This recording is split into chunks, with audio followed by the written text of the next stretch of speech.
Hello बच्चों, हिंदी संस्कृत की दुनिया में आपका स्वागत है।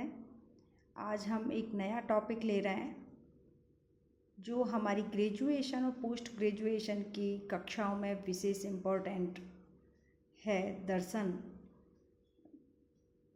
जो हमारे भारतीय कल्चर, हमारी भारतीय संस्कृति को भी बढ़ावा देने का कार्य कर रहे हैं, हमारी कल्चर को बनाए हुए हैं, हम सभी लोगों को जोड़े हुए हैं।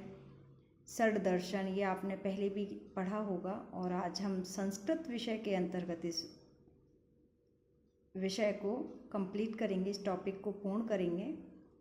तो देखिए, षड दर्शन सार, हमारे यहाँ पे जो भी दर्शन है उनको सार रूप में समझाया गया है। आप सभी जानते हो कि हमारे यहाँ सांख्य दर्शन है, योग दर्शन है, पूर्व मीमांसा है, उत्तर मीमांसा है। इस प्रकार से विभिन्न प्रकार के हमारे दर्शन आस्तिक नास्तिक बताए जाते हैं। कुछ बच्चे बता देते हैं, कुछ नहीं बता पाते हैं क्लियरिटी क्या है। तो आज हमें छोटे छोटे शब्दों के माध्यम से एक एक पंक्तियों में वन लाइनर क्वेश्चन के रूप में ये पढ़ना है। बहुत इजी रहेगा। षड दर्शन सार, ठीक है। भारतीय दर्शन का क्या महत्व है? एक तो हमें अपने भारतीय दर्शनों की महत्ता के विषय में पता होना चाहिए। हमारी संस्कृति से जुड़ा हुआ है, संस्कृत विषय से जुड़ा हुआ है, हमारी नींव हमारे दर्शन ही हैं, ठीक है। दर्शन शब्द की व्युत्पत्ति कैसे हुई? तो देखिए, दर्शन शब्द की व्युत्पत्ति दृश्य धातु लुट प्रत्यय से होती है। इसका शाब्दिक अर्थ जिसके द्वारा किसी वस्तु को देखा या समझा जाए, कि आप किसी वस्तु के विषय में क्या चिंतन कर रहे हो, कैसा सोच रहे हो, उस विषय को बताया गया है कि हमारा किसी व्यक्ति के विषय में सकारात्मक दृष्टिकोण है या नकारात्मक दृष्टिकोण है। तो ये भी क्या है, एक दर्शन की पहचान है, जिस किसी वस्तु को, व्यक्ति के विषय में जो हमारी सोचने विचारने की क्षमता है। अब देखिए आगे, यहाँ पर भारतीय दर्शन की दो शाखाएं भी बताई जाती हैं, आस्तिक और नास्तिक के रूप में। आस्तिक दर्शन जो ईश्वर से संबंध रखता है, वेदों में आस्था रखता है, वे आस्तिक दर्शन कहलाते हैं। नास्तिक जो ईश्वर में और वेदों में आस्था ना रखे, वह नास्तिक दर्शन होता है। ये आप सभी जानते भी हैं। यहाँ पे आस्तिक दर्शन और नास्तिक दर्शन का उदाहरण भी है। तो देखिए, आस्तिक दर्शन के अंतर्गत न्याय दर्शन, वैशेषिक, पूर्व मीमांसा, उत्तर मीमांसा इत्यादि दर्शन आते हैं, जबकि नास्तिक दर्शन के अंतर्गत चार्वाक, बौद्ध, जैन दर्शन भी आते हैं। तो ये आपके दो प्रकार से डिवाइड होते हैं और दोनों के अंतर्गत उदाहरण भी पूछे जाते हैं। ये हमें पता होना चाहिए। ये बेसिक एजुकेशन है। जब हम संस्कृत विषय के दर्शन टॉपिक को पढ़ने जा रहे हैं तो हमें पहले बेसिक चीज़ों का ध्यान होना चाहिए।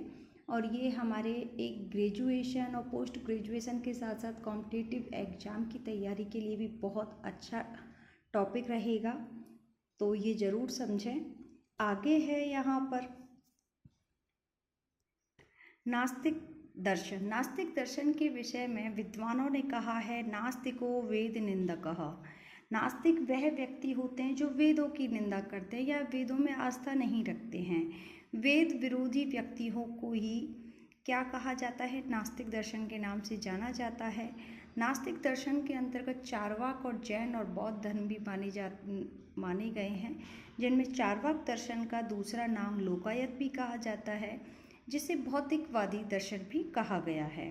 सांख्य दर्शन और योग दर्शन की भी एक प्रमुख विशेषता है। ये दोनों ही अपने आस्तिक दर्शन के अंतर्गत आते हैं। सांख्य दर्शन की क्या विशेषता बताइए कि यह ईश्वर में विश्वास नहीं करते हैं, इसी कारण से इसको निरीश्वर सांख्य भी कहा जाता है। ये बहुत इंपॉर्टेंट बात हो जाती है। यदि कोई कॉम्पिटिटिव एग्जाम में ये क्वेश्चन आए, निरीश्वर दर्शन कौन सा है? तो सांख्य दर्शन, क्योंकि वह ईश्वर में आस्था नहीं रखते हैं। उसी प्रकार से यहाँ पे योग दर्शन के विषय में भी कहा जाता है कि वह ईश्वर की सत्ता को मानता है, ईश्वर में आस्था रखता है। तो क्या है? शेश्वर, ईश्वर के साथ ही यानी ईश्वर की उपस्थिति मानने वाला योग दर्शन होता है तो शेश्वर सांख्य कहलाता है। ठीक है, इस प्रकार से सांख्य दर्शन और योग दर्शन की विशेषता बताई गई है। इसी प्रकार से आगे बढ़ते हुए हमारे भारतीय दर्शन आ रहे हैं और उनके प्रवर्तक के नाम भी आते हैं। एक आध क्वेश्चन ये अपना अनिवार्य रूप से आता ही है कोई भी कॉम्पिटिटिव एग्जाम में, जैसे सांख्य दर्शन है जिनके प्रवर्तक आचार्य कपिल जी को माना जाता है, योग दर्शन है जिनके प्रवर्तक महर्षि पतंजलि को माना जाता है, न्याय दर्शन है जिनका आचार्य गौतम को माना जाता है प्रवर्तक, वैशेषिक दर्शन में कणाद मुनि को माना जाता है, पूर्व मीमांसा में जैमिनी, उत्तर मीमांसा में वादरायण, चारवाक में चारवाक और बृहस्पति जी दोनों ही माने जाते हैं। ऑप्शन के अकॉर्डिंग ही आपको आंसर देना है। इसमें बौद्ध दर्शन है। बौद्ध दर्शन के अंतर्गत आप जानते हो महात्मा बुद्ध हैं। जैन दर्शन की शुरुआत ऋषभदेव ने की थी और उसका संचालन पूर्ण रूप से किसने किया था? अंतिम महावीर स्वामी ने। ठीक है, तो दोनों का नाम विशेष रूप से माना जाता है। इसी संदर्भ में हमारा ये दर्शन के अकॉर्डिंग ग्रंथ, अध्याय, सूत्र, प्रमाण, पदार्थ और प्रमुख सिद्धांत के आधार विभाजित किया गया है। इन आधारों पर तो दर्शन है, सांख्य दर्शन पे ही आधारित एक सांख्य सूत्र नाम का ग्रंथ लिखा गया है और जिसमें 6 अध्याय हैं और सूत्र 537 हैं। प्रमाण 3 माने जाते हैं, पदार्थों की संख्या 25 मानी गई है और प्रमुख सिद्धांत है उनका सत्कार्यवाद और परिणामवाद। उसी प्रकार से नंबर 2 पे अपना योग दर्शन आ रहा है जो योग सूत्र नामक ग्रंथ है जिसमें योग दर्शन के विषय में कहा गया है। 4 पाद दिए हुए हैं अध्यायों के अंतर्गत, 4 पादों के माध्यम से विभक्त किया है।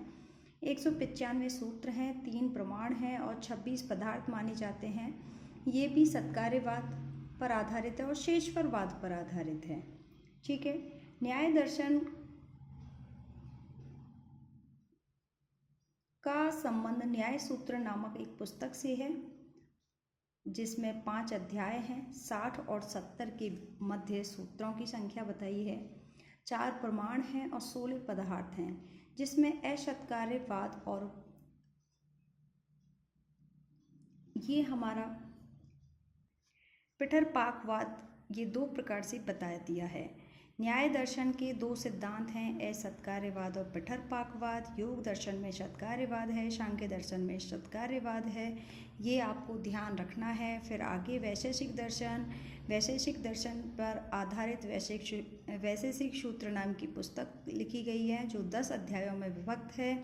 370 सूत्र हैं, 2 प्रमाण दिए हुए हैं, 7 पदार्थ बताए जाते हैं। परमाणुवाद और पीलूपाकवाद 2 सिद्धांत भी दिए गए हैं। ये सिद्धांत भी याद करने हैं, ये टेबल आपको अच्छे से कंठस्थ कर लेनी है। यहाँ पे नंबर 5 पे है पूर्व मीमांसा, जो मीमांसा सूत्र नामक एक ग्रंथ है जो 12 अध्यायों में विभक्त है। 2644 सूत्रों के माध्यम से व्यक्त किया गया है, 6 प्रमाण माने गए हैं और इनका सिद्धांत है अपूर्ववाद। ठीक है, उत्तर मीमांसा में ब्रह्म सूत्र नामक एक पुस्तक के माध्यम से प्रस्तुत किया गया है। उत्तर मीमांसा दर्शन को 4 अध्यायों में विभक्त किया है। 555 सूत्र हैं, 6 प्रमाण माने जाते हैं, 2 पदार्थ माने गए हैं और इनके सिद्धांत हैं विवर्तवाद और मायावाद। ठीक है, इस प्रकार से यहाँ पर हमारी ये टेबल बताई गई है। इन षड दर्शन को पढ़ने के लिए पहले टेबल पढ़ना आवश्यक है, ये 2-3 बार रिपीट करें जिससे ये हमारा अच्छे से क्लियर हो जाए टॉपिक। और इस विषय में 2 लाइन हैं आपकी। जैन दर्शन के प्राचीन आचार्य उमास्वाति को माना जाता है जबकि बौद्ध दर्शन के प्राचीन आचार्य नागार्जुन माने जाते हैं। इतना ही आप पहले कंप्लीट करिए, इसके बाद मैं 1 लाइनर क्वेश्चन और बताऊंगी आपको और जो आपकी दर्शन का टॉपिक इजीली समझ में आ जाएगा। Thank you.